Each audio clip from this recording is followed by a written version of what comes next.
Hey, everyone. Hoping everyone is good. Hoping everyone is well. And I hope you are well rested from the weekend. I hope that, you found some connections. And if you didn't, it's okay too. I hope that you got to finish some projects or start something. I hope that, you just decided to be you for the weekend and just chill, explore, whatever it may have given you for this weekend. I hope that it was well. I began to go through my list of things that I wanted to talk about. Now, I told you we're going to get a little deep into some things. And I remember when I was going through the list, I wrote this down, this phrase, but I didn't have a title, but this is going to be the title. And it's called Go Get Healed. Go Get Healed. I think that we don't consider the healing process as a process that needs to be done articulately, like slowly. It needs to be extensive. It's not, oh, I hurt, I'm over it. Like healing is not that way. And the thing about healing as well is that it will show you some parts of you that are ugly, that are beautiful. It is a process not for the faint at heart. Healing will take you to a point of, now for a lot of people, healing starts with sadness and anger, right? It is the point of which doesn't have so much of a happy tone. You are getting over something, a delay or just something in mind that has brought you down to a level in which you need to get yourself back together and you need to be a renewed you. So starting off in anger, hurt, disappointment, resentment means that you are moving into a place where you want to honor, number one, yourself in a space where you are showing up completely for the best self ever, and that you are letting some things go. And the reason why I titled this Go Get Healed is because a lot of us throw that word around and not even going through the healing process. And let me tell you what the healing process looks and feels like. The healing process will show you who you are, number one. See, some people go into it to improve themselves. Somehow, saying to themselves, it wasn't me all along. I have these things, this baggage, but I need to still prove I am that person. But what the healing process will show you is your downfalls and your pits of dismay. It will also show you just who you are seriously in the mirror, your actual reflection.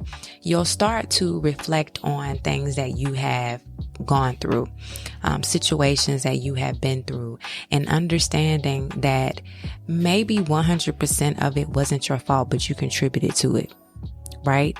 In some ways, you contributed to the unhealed portions of you. I always say that we have a choice in the matter in which we want to get to a certain point.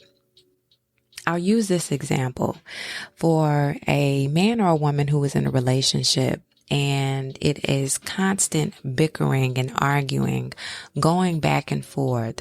If there is no resolve and you see yourself going to let's be real, pit of hell, right? You go through a pit of hell. It is a toxic situation, but you're constantly pulling. You're just doing a tug of war in the relationship. And it's really not going anywhere. You had the space and opportunity to move away from that situation so that you can obtain happiness. But now you have delved into a situation and gotten to a pit of the ocean, so to speak, at the bottom, where now you got to pull yourself up. And then you make the decision after it's just far worse than you can just attain, in all honesty. And then you want to consider, healing yourself. It happens. Look, I'm not here to judge you at all. It happens. But Let's not use the next person that comes around as a band-aid for us, because a part of the healing process is seeing the open wound or the open sore for what it is. It is open, okay? It is unhealed. And then getting, a layer of protection so that the process of healing happens and it works. Sitting on that for a minute. And you know how it is when you have a wound or a scrape. It takes time. You got to cover that thing up. But while you're covering while you're covering that wound, make sure that you are implementing things to make it better. So while you have that time to let that wound or that scrape or that cut heal, make sure that you're nourishing it with love. First of all, you're taking care of it. You're making sure that you're checking to see if it is healed. You're cleaning it out. You're covering it.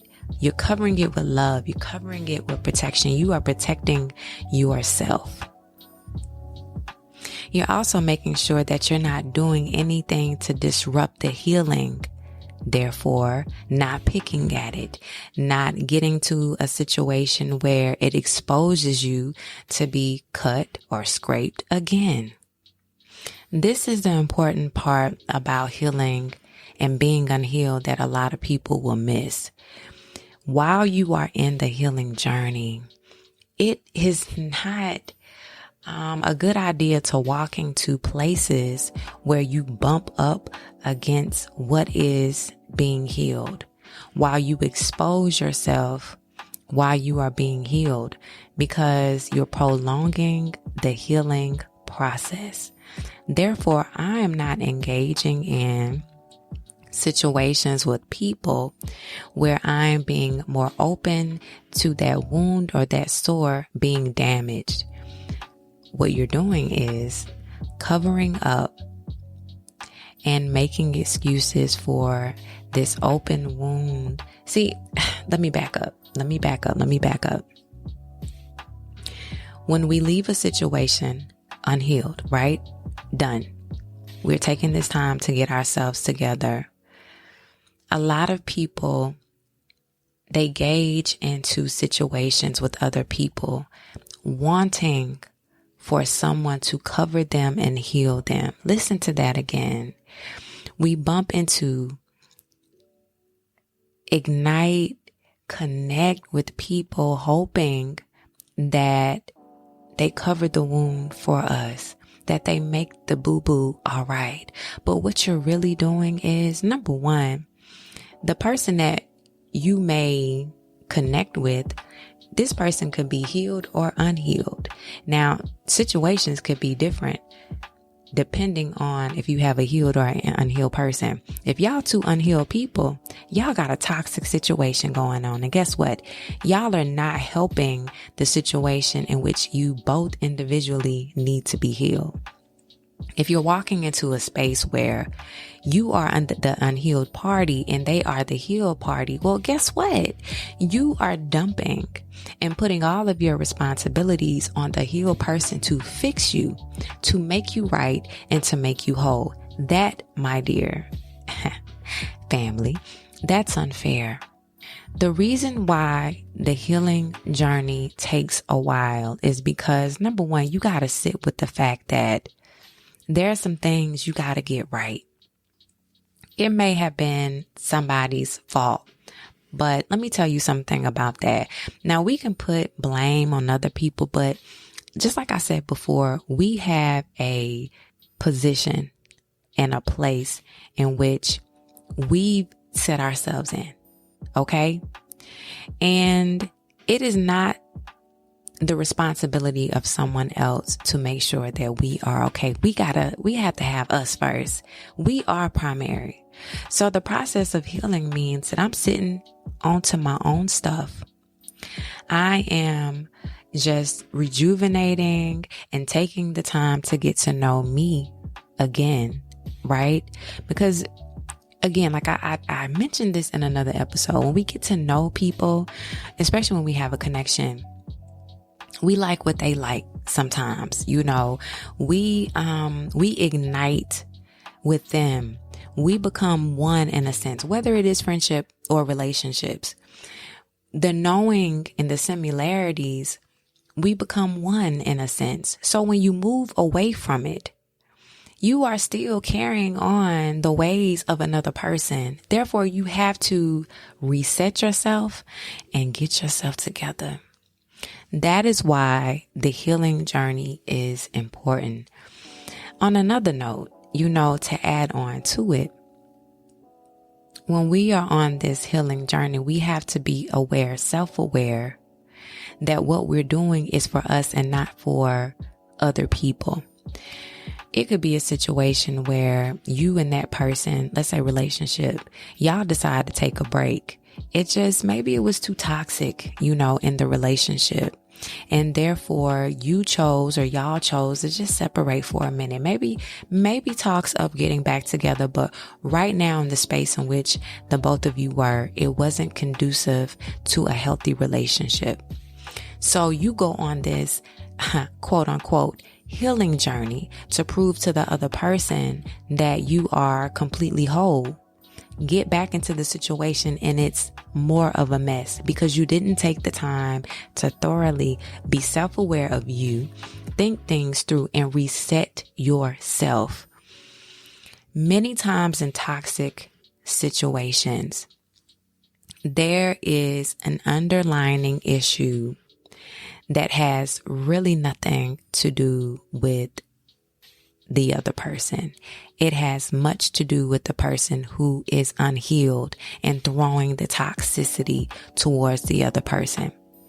If we don't talk about this, if we don't manage this, if we are not helping each other cope in it, we're throwing toxicity towards each other. And guess what? We still are unhealed. In situations where there's trauma like abuse, sexual abuse, rape, even the trauma of losing a child, a mother losing a child, a father losing a child, there is trauma still associated with it.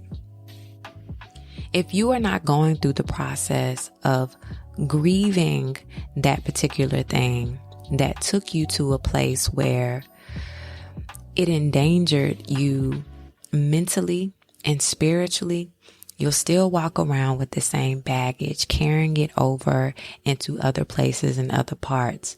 That is the unhealed part of you that has to be rectified and has to be soothed. Because again, like I said, the unhealed parts of us shows up in different ways to several different people. I can't be my best. I cannot be my absolute best with the unhealed traumas and entering into friendships and relationships and expecting that I'm going to get a different type of scenario or ending, because really and truly I'm putting all of that expectation on someone else. I'm expecting them to show up for me because the parts of me are unhealed, and I'm putting a lot of responsibility on this said person. Saying, I need you to show up healed is a statement where it speaks to all of us. Again, I'm not saying that everyone is perfect. There are still some unhealed parts of us that need to be rectified. But if you are entering into spaces and wanting and feeling the notion of wanting to be saved from your unhealed parts, you're being selfish. You're walking into a space where it's all about you. Rectify this, rectify me, save me, and accept me flawed, overly flawed for who I am. One of the things that I have found in our community of women is that now we're coming to this place where we're more open and receptive to get therapy, where we are open and receptive of the possibility of talking these things through. And what I have found with therapy is that you go in for one thing and you leave out with more. you realize that the one thing that you thought was the paramount of your trauma that is unhealed is really not just so. It is a multitude of things that have compiled and made you the unhealed person that you are. For men, I have found that men are still on the edge when it comes to the therapy thing. I think for most men, if they have a male counterpart to talk to and to open up to, they are more receptive of therapy. But the number one thing that I have seen in therapy is that men are afraid to let their guard down, be honest, and just be emotional. There is something about the state of being strong and having a strong mind that makes men more apt to not choose therapy. In couples where there's more of the pull from the woman to seek therapy so that there is some sort of solution in that relationship, most men don't want to go through the process of therapy, whether it is that they are proven in therapy that they have some bad habits or some unhealed parts about themselves, or that it's just to them a taboo thing and it's embarrassing. I offer you the solution as a couple, individually, whatever the case may be, to talk to someone and go to therapy. Therapy is one of the most exhilarating parts of just being able to freely talk. And also, therapy allows you to, number one, you're not being judged. Therapists talk to lots of people throughout the week, throughout the month, throughout the year. They've heard it all. You are not being judged by what you've done and what you're doing. You are in a position to be assisted with what is now known and given solutions to make it better. When we walk into the place of healing, when we walk into that space, you will know, because the things that used to bother you, used to get next to you, used to trigger you, it doesn't do it anymore. There is a place where you have resolution and where you reside in your healing. The healing journey, again, will show you so many parts of yourself that you didn't even know was true about yourself. I always say this in friendships and relationships because they coincide in the way of feelings and how people, if you have an honest friendship and relationship, how people are able to show up for each other and just be honest. And in those ties and those connections, when you have an honest friend and an honest partner, they tell you about yourself. They not necessarily pick out your flaws, but I say this always. We have this inflated notion of ourselves. We think one way and people see us another way. And that is helpful because it draws out all of the impurities of ourselves. And if you are not able to accept and sit with that, that too goes into the unhealed parts of yourself. For example, if your friend or your mate says, under a stressful situation, you really are a bitch, or you really are, mean. You don't think so. You may think that in a stressful situation, you shut down, but they're telling you that the emotion that you show is not what you feel. Therefore, in love, they are reminding you that that part of you needs to be rectified and it needs to be healed. It could be spawned, or it can come from a part of you that you forgot about. It could come from childhood. It could come from teenage years. It can come from a relationship that wasn't resolved. The stress in the relationship caused you to shut down in your point of view, or just be angry in other people's point of view. I touched on sexual abuse, very minor, but let's speak on that, because not only is it just horrific for anybody who has gone through it, whether it is as a young child, a teenager, an adult, sexual abuse really changes, number one, the way you see and perceive people, the way you see and perceive yourself, and the way in which you look at the world. There was an action that was taken upon you that stripped you from your even notion to say no. You were taken advantage of at a point and pinnacle of your life where you feared for whatever would come next. Sexual abuse, unhealed. For those who don't understand, let me tell you something. Most people, when they think of the aftermath of a person who has gone through sexual abuse, rape, molestation, for most people, they feel, well, the person is withdrawn, and many people are. They are withdrawn from people, close relatives. That is a cycle in which they have to get back to them. But it can also show up in promiscuity. It can show up in dibbling and dabbling into different things. There is a psyche where people don't understand the way in which is interrelated. When you have been in a situation where you have been taken advantage of and somebody has taken something from you, you lost the ability to, number one, take that back. And number two, you lost your sense of self. So for a lot of people, think of it this way, as a drug.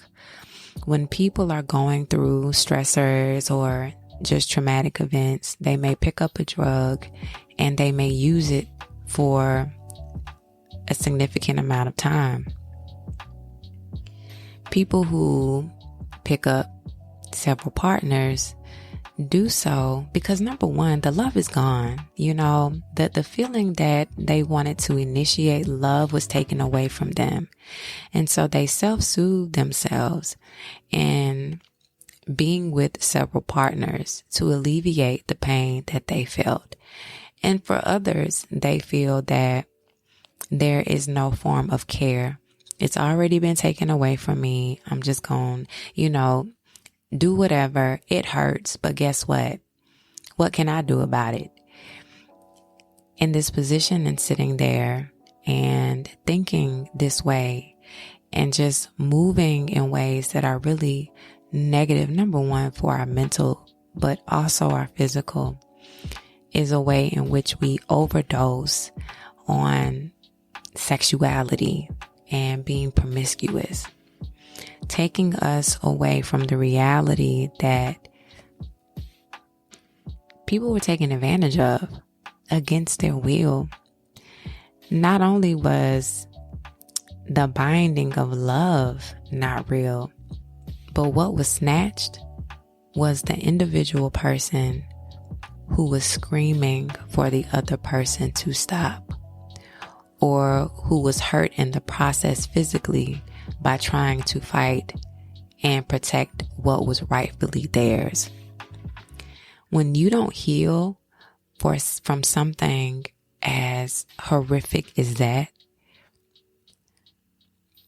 you go into, again, promiscuity, being promiscuous. Number two, you go into this sort of feeling of hatred towards, if you go into a male who raped you, or promiscuity, being promiscuous. Number two, you go into this sort of feeling of hatred towards, if it was a male who raped you or a female, you'll turn it into anger towards a certain type of person or certain people. The number one thing is you stop trusting. You are high alert on it with everyone else, hoping and praying that you'll get over it. But the idea and the visions of being sexually abused, raped, and molested continuously goes through your head. And then, another thing is it's hard for you to have connections, deep, loving connections with people, because the barrier in which you want to confine and just trying to love someone and not wanting them to be physical with you triggers a part of you that makes you abstain from being physical with someone. It's so many levels to this, y'all. Therefore, healing in order to, number one, gain perspective of it's not your fault, it happened. Also into it's not your fault, it happened, and you too can be loved. Into you didn't deserve it. Now let's heal so that we can be a bridge for other people who have experienced it and are going through different facets and phases after what they have experienced and being raped, molested, sexually abused, and so on. When I say that I want you to walk into this place and be healed, I mean that I want you to take accountability for your part that you play in your life. I want you to take accountability into the places that you allowed yourself to reside for far too long, and the spaces in which you allowed the unhealed parts of you fester and now become not so much too far gone, but damaged. When we accept that we want to heal, the process is a long one. And long could be different for different types of people. It can be months, it could be years. But what healing is not a quick resolution to wanting quickly to change and be better. It takes a process of self-assessment, self-awareness, and self-love. I'm glad you're here, y'all. I'm glad you listened in, tuned in. I'm glad that you sat in this space with me. If I can offer you any words, beyond what I just said, take your bags and throw them out. Take those bags and give them away. Take those bags and demolish them. I'm going to take that back, not give them away. Let's not give them away. Because when we're giving them away, we're putting it on somebody else. Take those bags and get rid of them. Because the baggage that you carry will weigh you down, and it will just not allow you to see your whole, full self. That is the end. I have no more. Make sure you tap in to the podcast every Monday and Friday. I am so happy you are here. I am so happy that you tuned in. And listen, if this was something for you, if there was something, great for the ear, if this was something great for the ear, you knew that someone needed it or just, needed some seasoned dialogue, I hope that you invite them to be a part of it. Thank y'all so much, and peace.